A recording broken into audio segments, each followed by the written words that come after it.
J'ai pu creuser dans la traduction et j'ai eu la chance que ça se lance vraiment bien et donc maintenant c'est devenu mon activité principale. Alors quand les clients reviendront, forcément je pense reprendre des missions de guide aussi, mais beaucoup moins qu'avant.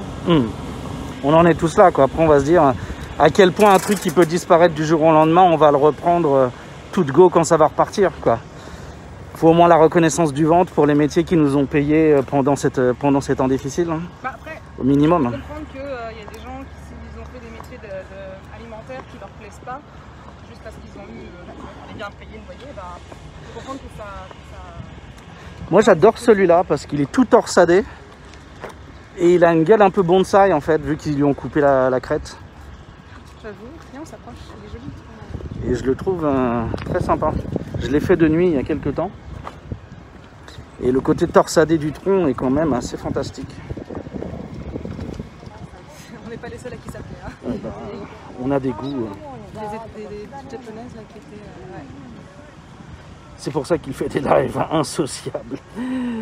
On n'a pas bien entendu. Traductrice de jeux vidéo, oui. Du japonais vers le français, du coup? Du japonais de l'anglais vers le français, voilà. Okay.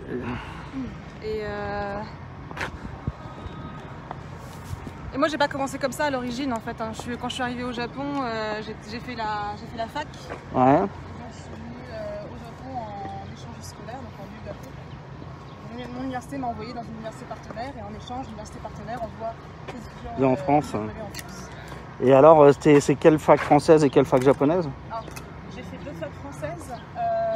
Moi, je suis de la région parisienne, donc j'ai fait Cergy-Pontoise Ok. en licence. Ça parlera à la moitié de l'audience qui est à Paris. D'accord, voilà. Cergy-Pontoise en 95 en licence, avec lesquels je suis partie 6 mois à l'université qui s'appelle Momoyama Daigaku ou Saint Andrews, parce que c'est une université catholique, donc elle a aussi son nom catholique, Saint Andrews. On appelle aussi Pindai parce que elle est rose. Oui. Les bâtiments sont roses. Le niveau de l'université est réputé exécrable, c'est une université qu'on paye normalement très cher pour avoir un diplôme. Ouais. Ça arrive très souvent au Japon. C'est une bonne moitié. Un bon niveau, mais il y a beaucoup d'universités en fait, qui sont surtout prestigieuses de nom. Et donc on paye, les étudiants n'y foutent pas grand chose, mais à la fin ils sortent avec un diplôme. Et voilà. Et c'est où cette université-là? Sakai. Donc c'est sud d'Osaka. Au sud d'Osaka, d'accord. Ouais. C'est sud d'Osaka, c'était... Sakai, c'est réputé quand même assez pas huppé, mais c'est un petit peu riche comme ville quand même, donc c'est un petit peu loin d'Osaka. Donc alors à l'époque quand j'y étais, je n'ai pas trop dans le centre d'Osaka. De Sakai, c'est relou de remonter. Hein. Oh, puis en plus on était sur la ligne, comment elle s'appelle celle-là? Nankai ou... Non, je sais plus quoi, la Kintetsu? Kosoku, machin, enfin bref, il y a Komyoike, il y avait un carrefour là-bas. Ok, d'accord. Ouais, ouais. Moi j'ai du pain, moi j'ai du fromage. Le poulet rôti, voyons, le poulet rôti. Oh là là. Semboku, Kosoku, Doro, un truc comme ça, bref. C'est une ligne particulière qui était extrêmement chère. Rien que pour la faire, il fallait payer 1800 €. Eh bah dis. Du coup, on n'avait pas de subvention. Ah, tu prends le vélo, hein. On était un peu bon, Et en plus, on ne pouvait pas rentrer le soir. Bon bah il est 17 h, on va falloir prendre le dernier train pour rentrer. Le nombre d'étrangers qui grugeaient. Alors je sais pas dans ils m'entendent parce que je sais pas où est le micro. Le micro est là. Le nombre d'étrangers qui grugeaient à cette station, c'est assez incroyable. J'ai une anecdote. Alors attends 2 secondes qu'on suive le truc. Aurore, est-ce que tu traduis un jeu en entier? Ça dépend le jeu. Oui, il y en a eu, j'ai traduit en entier, ouais. D'accord. Les jeux indés, je travaille pour une entreprise qui s'appelle Dangen Entertainment. Et du coup, ils font des jeux indés, donc ils nous donnent tout la totalité du truc. Alors, je suis pas toute seule à travailler dessus. Dans la traduction, généralement, j'ai une checkeuse avec moi. Et après, il y a la phase de debug. Donc, quand tu joues au jeu avec la traduction incluse dedans, et tu checkes. Inuvik, notre spécialiste blague. Aurore, comment s'appelle ton chat? Il est confortable sur ton épaule. Ah. Donc voilà. RERA, Sakai à Sakai, d'accord.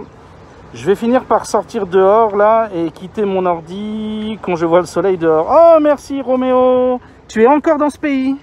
Et je croyais que tu étais barré toi déjà.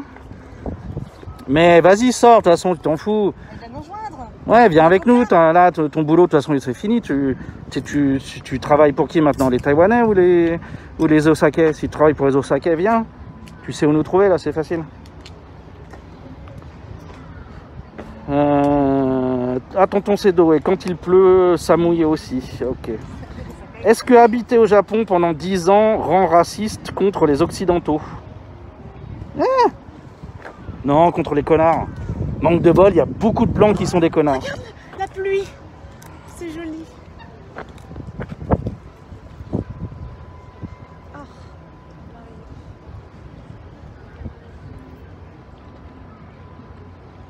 Allez, un petit clip de 4 secondes les enfants là. Clippez-moi ça. On en a forcément vu un là de pétale qui est venu nous rentrer dans l'achetron. Mais voyager, ça t'ouvre les yeux sur le monde, que ce soit son propre pays ou le monde extérieur de base. Après, te rendre raciste, tu veux dire, est-ce que tu n'arrives plus à blairer les blancs? est-ce que j'arrive plus à blairer les blancs? En fait non, puisque ton mec est blanc, donc déjà... Non, pas blanc, il est chinois quoi. Mais après Hein, bah, François, il est... oui, enfin, mais il est d'éducation française. Il est d'éducation Il est française, blanc. oui, il est blanc.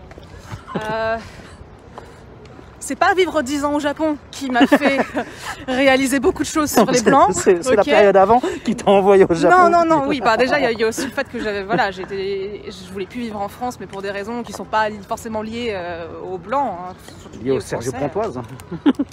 Non, c'est lié aussi l'ambiance française. Le pays individualiste, etc. Je me plaisais mieux au Japon. C'est sûr et certain que voilà. Mais après, c'est surtout quand on commence à un petit peu, quand on fait partie des milieux militants, parce que je l'ai été aussi. J'étais militante antiraciste, féministe, etc. Dans ma jeunesse.